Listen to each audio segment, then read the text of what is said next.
Saudara sekalian, saya akan berbagi terkait dengan peletakan exhaust fan dan sumber udara. Di dalam video ini, saya akan menampilkan beberapa kasus, beberapa skenario di mana eh, exhaust fan, kemudian sumber udara dan kontaminan itu diletakkan dalam posisi-posisi yang berbeda. Kita akan melihat yang pertama, saya akan paparkan terkait beberapa kasus, yaitu ada kasus satu, kasus 2, kasus 3, dan kasus 4. Serta nanti ada kasus-kasus yang memang kita sering lihat, sering baca, baik di implementasi ataupun di dalam pustaka. Yang pertama adalah kasus satu. A ini adalah kontaminannya. Kemudian B ini adalah letak exhaust fan-nya dan C ini adalah letak sumber udaranya. Dan ini berlaku juga di kasus kedua, kasus ketiga, dan kasus keempat. Serta nanti ada kasus yang tadi saya sampaikan yang sudah sering kita amati dalam implementasi ataupun di dalam pustaka. Baik, yang pertama adalah kasus di mana sumber kontaminan A ini diletakkan di lantai, kemudian exhaust fan ada di atas, kemudian sumber udara ada di sini, ada di dinding. Sumber kontaminan ini bisa jadi dia ada sebuah bed yang kemudian di situ ada pasien. Nah, kita tidak bisa hanya memperkirakan saja arah aliran udara akan begini dan begitu, ya. Apalagi hanya menggunakan garis-garis gitu, kan. Seperti saya menggambar pensil atau pulpen seperti ini tidak bisa. Tapi kita menggunakan CFD, Computational Fluid Dynamics. Dan begitu kita gunakan Computational Fluid Dynamics tersebut, maka sumber udara disimulasikan akan mengenai kontaminan, sumber kontaminan. Ya. Dan karena exhaustnya tadi ada di atas, dia akan menghisap ke atas. Tapi ingat, menghisap ke atas ini ternyata tidak membentuk sebuah jalur yang pasti seperti ini. Mengapa? Karena hembusan ini dia akan menyebar. Namanya udara, dia fluid. Atau kita mempelajari udara di dalam mekanika fluida. Dia akan menyebar. Dan akhirnya atau akibatnya justru kontaminan tadi, sumber kontaminan, bisa sebuah partikel mikroorganisme, dia justru menyebar kemana-mana. Sehingga kita bisa katakan bila exhaust diletakkan di atas seperti ini, maka justru akan menyebar kemana-mana. Kasus kedua. Kasus kedua, ini adalah sumber kontaminan dan ini sumber udara justru diletakkan di atas. Tentu saja ini suatu hal yang sedikit ekstrim ya, tapi ini simulasi. Misalnya kita punya kipas angin gitu, diletakkan di bawah bed pasien atau mungkin mungkin sumber udara lainnya yang di bawah pasien. Nah, apa yang akan terjadi bila kemudian exhaustnya persis di atas sumber kontaminan? Jadi ini antara exhaust dengan sumber udara dan sumber kontaminan itu berada dalam satu garis vertikal.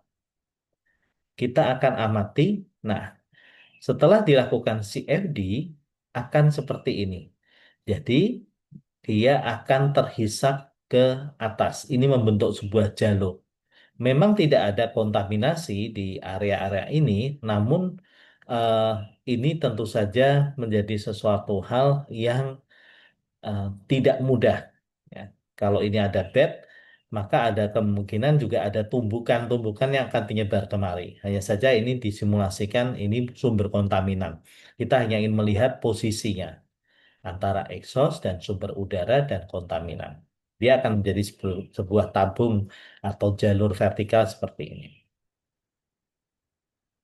Nah, sekarang skenario yang coba kita buat, ya, kita membuat bagaimana kalau skenarionya adalah skenario antara inlet dengan outlet itu dia berseberangan atau diagonal. Inlet atau outlet jika eh, ini kita sebut berhadapan, ini kita sebut istilahnya adalah unidirectional flow, ya. Jadi aliran yang berhadapan. Jika bednya dekat inlet, ini kita lihat bednya dekat inlet, maka ada area stagnan saat dia menghembus sebelum ke sini, maka ada area stagnan di atas pasien. Jadi ada hembusan kemari yang kemudian dia ada putar balik sesaat di sini, sehingga kuman bisa terkumpul. Namun ini lumayan baik untuk pasien yang imunokompromis, ya, karena eh, stuck di sini dia langsung terdorong, nantinya tetap terdorong ke sini, tapi dia ada balik sebentar, tapi kemudian dia terdorong, sehingga eh, pasien ini sebetulnya saat dia membalik ke sini kumannya sebenarnya tidak jatuh, tapi langsung terhirap ke sana. Ini bagus untuk pasien imunokompromis.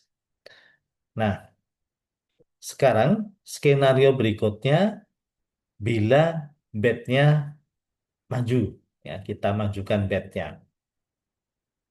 Bednya lebih menuju ke outlet. Kalau menuju outlet, maka ventilasinya lebih merata. Ya, jadi dia dihirup langsung. Kalau tadi ada putaran balik sebentar, ini langsung. Jadi kalau batuk ya langsung ketarik ke sini. Tapi tentu saja di saat dia tumbuhkan, kalau tadi karena mendekat ke arah inletnya ada putar balik, di sini ada sedikit putar balik juga, tapi di area kaki pasien. Ya. Nah, dalam simulasi berikutnya, kita coba mensimulasikan bagaimana kalau inletnya tetap diagonal seperti ini, tapi dia di atas plafon. Atau kita katakan ini adalah inlet dari plafon, outlet dekat bed.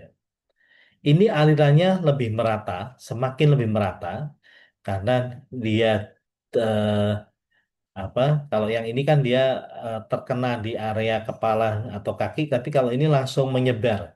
Ya, karena dia posisinya lebih tinggi, maka ini sebenarnya lebih cocok untuk pasien infeksius karena ada kemungkinan untuk proses membawa. Jadi kalau saat dia batuk, batuk itu dia berada di menjauh pasien, nah dia langsung tersapu.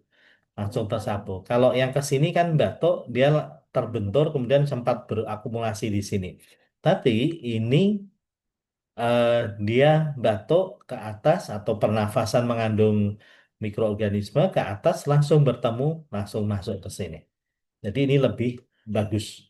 Hanya saja resikonya tentu saja eh, ada kemungkinan pasien merasa lebih dingin, ya, karena hembusannya lebih merata. Ini karena ini di atas. Kalau tadi di sini mungkin kepala akan tampak lebih dingin, ya, atau yang lebih di sini lebih kakinya, tapi ini langsung ke keseluruhan tubuh pasien. Ya, tapi eh, ini bisa digunakan untuk pasien-pasien dengan infeksi. Kesimpulannya, kalau kita bicara inlet dan outlet yang diagonal tadi, ternyata dari hasil simulasi yang kita gunakan menggunakan CFD, tidak hanya sekedar diagonal, harus mempertimbangkan ada zona stagnan, udara diam, dan aliran udara melewati pasien lalu keluar ke eksos. Itu harus dipertimbangkan. Tadi sudah kita jelaskan, ada udara yang kemudian dia berhembus, kemudian dia diam, bahkan ada aliran balik. Dan inlet outlet yang berseberangan bisa efektif jika akhirnya tetap membilas. Jadi intinya mau dia mendekati inlet atau outlet, yang penting dia bisa segera menuju outlet. Namun kadang-kadang justru menimbulkan recirculation tadi, udara berputar atau short circuit. Short circuit itu udara langsung masuk keluar tanpa mencuci area pasien. Jadi misalnya ini adalah inletnya, dia menyebar langsung masuk ke outlet, tidak kena ke bed pasien. Ini terutama kalau inlet outletnya dia ada di apa di satu atap begitu, yang dia tidak akan kena pasien. Maka dari itu harus diperkirakan harus kena bed dahulu. Dan pasien infeksius, kesimpulan dari simulasi pasien infeksius sebaiknya dekat outlet supaya udara yang mengandung kuman langsung terbuang, sedangkan yang imunokompromis sebaiknya dekat dengan inlet supaya mendapatkan udara segar lebih dahulu. Dan inlet outlet diagonal bisa efektif asal adanya mengalir melalui pasien atau bahasa lainnya tadi adalah membilas pasien. Itu sekitar terkait dengan posisi inlet outlet yang banyak ditanyakan, terutama eh, kemarin kita di pertemuan Rumah Sakit Indonesia di Solo ada beberapa pertanyaan setelah pertemuan tersebut. Mudah-mudahan bermanfaat dan eh, kita akan tampilkan dalam video-video lainnya di channel Ngopi di Kota. Terima kasih. Assalamualaikum warahmatullahi wabarakatuh.